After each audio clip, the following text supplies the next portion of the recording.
Assalamualaikum warahmatullahi wabarakatuh. Perkenalkan nama saya Muhammad Agwa, NPM 10090317604. Dan pada kesempatan kali ini saya akan membahas mengenai jurnal yang telah saya susun yang berjudul Analisis Teknikal Pergerakan Harga Saham Perbankan yang terdaftar pada Indeks LQ45 dengan menggunakan indikator candlestick, Fibonacci retracement, dan Moving Average Convergent Divergence pada periode semester 1 2020. Latar belakang dalam penyusunan jurnal kali ini adalah adanya pandemi COVID-19 yang membuat perekonomian suatu negara mengalami resesi. Hal tersebut ditandai dengan penurunan PDB suatu negara selama 2 kuartal. Hal tersebut membuat pelaku-pelaku ekonomi harus dapat mencari alternatif bisnis lainnya yang dapat dilakukan pada masa pandemi. Yang kita tahu bahwa salah satu aktivitas yang dapat dilakukan adalah beraktivitas secara online. Salah satu alternatif bisnis tersebut ialah bertransaksi di pasar modal, khususnya di saham, yang dimana dapat dilakukan secara online. Ya, walaupun kita tahu bahwa nilai IHSG pada masa pandemi COVID-19 ini mengalami penurunan yang sangat drastis. Namun, penurunan tersebut bertolak belakang dengan peningkatan jumlah SID di Indonesia.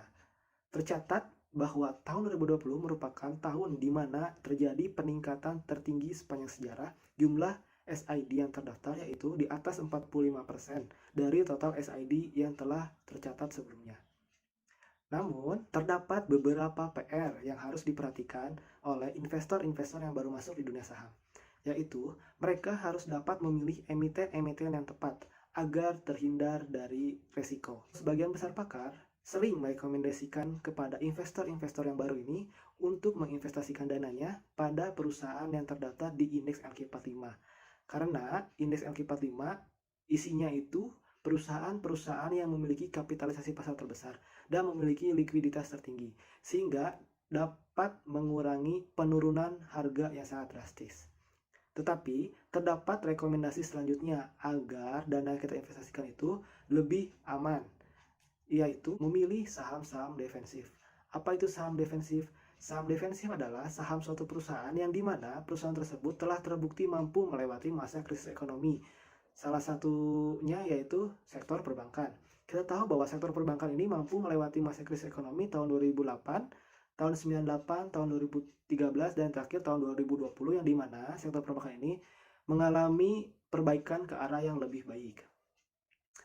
Namun, terlepas dari rekomendasi-rekomendasi para ahli atau para pakar, sebagai investor harus dapat menganalisis sendiri keputusannya. Di dalam dunia pasar modal terdapat dua analisis yang dapat dilakukan, yaitu analisis fundamental dan analisis teknikal. Namun, pada situasi pasar yang tidak menentu saat ini dan volatilitas yang sangat tinggi, analisis yang dapat dilakukan yaitu adalah analisis teknikal. Mengapa? Karena analisis teknikal ini dapat memprediksi pergerakan harga di masa yang akan datang dengan melihat data-data histori pergerakan harga di masa yang lalu. Sehingga kita tahu pergerakan harga selanjutnya.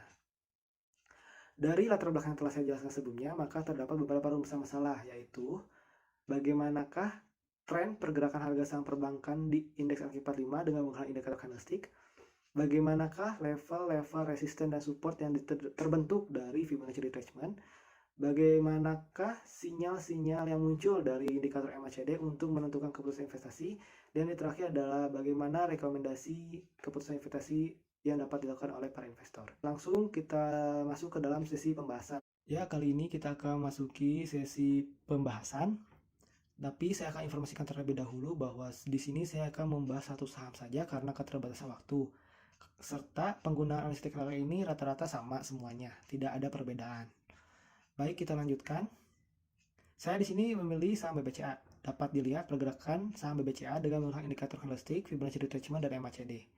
Angka 1 menunjukkan adanya sinyal jual karena garis MACD yang telah dead cross, atau bisa dikatakan garis MACD berpotongan dengan garis trigger line ke bawah, serta candlestick yang terlihat menjauh dari garis Fibonacci retracement 1%. Namun, sinyal tersebut bisa dikatakan sinyal yang lemah karena perpotongan garisnya sangat tipis. Pada saat ini, investor bisa melakukan aksi hold hingga mendapatkan sinyal yang akan mengkonfirmasi tren. Angka 2 menunjukkan penguatan bahwa saham BBCA akan memasuki tren bearish, terlihat dari indikator MACD yang telah melewati center line ke bawah, serta grafik candlestick yang semakin mendekati support pada level Fibonacci retracement 78,60%. Apabila garis support ini ditembus, maka adanya konfirmasi pergerakan harga saham BBCA akan melanjutkan tren penurunannya. Setelah hampir 1 bulan, pergerakan saham BBCA mengalami downtrend, muncullah sinyal untuk melakukan aksi buy. Pada pergerakan harga saham BBCA yang ditunjukkan pada angka 3, dilihat bahwa garis MACD telah berpotongan ke atas atau golden cross, serta swing high pada candlestick telah melewati garis Fibonacci retracement 0%. Apabila beberapa hari ke depan candlestick telah break level 5%, maka dapat dikonfirmasi bahwa tren pergerakan saham BBCA berubah menjadi uptrend dalam jangka pendek karena garis MACD belum berada di atas center line. Kemudian pada angka 4 menunjukkan adanya sinyal untuk melakukan aksi sell. Hal tersebut karena indikator MACD menunjukkan posisi dead cross serta candlestick telah menembus support pada level Fibonacci retracement 38,20%. Kemudian tidak berselang lama muncul sinyal untuk melakukan aksi buy seperti yang ditunjukkan pada angka 5 bahwa MACD telah golden cross serta candlestick telah break resistance pada level Fibonacci retracement 23,60%. Sinyal jual kembali muncul yang ditunjukkan pada angka 6 karena adanya sinyal MACD, dead cross, serta candlestick yang telah menembus support pada level Fibonacci retracement 23,60%. Pada angka 7 terdapat sinyal buy karena MACD golden cross. Pada kondisi saat ini, investor dapat melakukan spekulatif buy karena walaupun terjadi golden cross, namun candlestick belum break resisten dan tepat tertahan pada garis Fibonacci 23,60%. Angka 8 menunjukkan konfirmasi sinyal beli yang sangat kuat karena indikator MACD telah berhasil melewati center line dan didukung dengan candlestick yang telah break resisten pada level Fibonacci retracement 38,20%. Bisa dikatakan pergerakan harga saham BBCA berubah arah menjadi uptrend dalam jangka panjang. Namun pada angka 9 menunjukkan sinyal sell kembali yang sangat lemah karena garis MACD telah dead cross namun sangat tipis. Biasanya dalam kondisi ini pergerakan harga akan terus sideways dan para investor diharapkan tetap melakukan aksi hold sampai menunggu sinyal berikutnya. Ya, mungkin sekian pembahasan kali ini. Mohon maaf apabila ada kesalahan. Apabila ada yang ingin ditanyakan bisa menulis di kolom komentar. Sekian dari saya. Wassalamualaikum warahmatullahi wabarakatuh.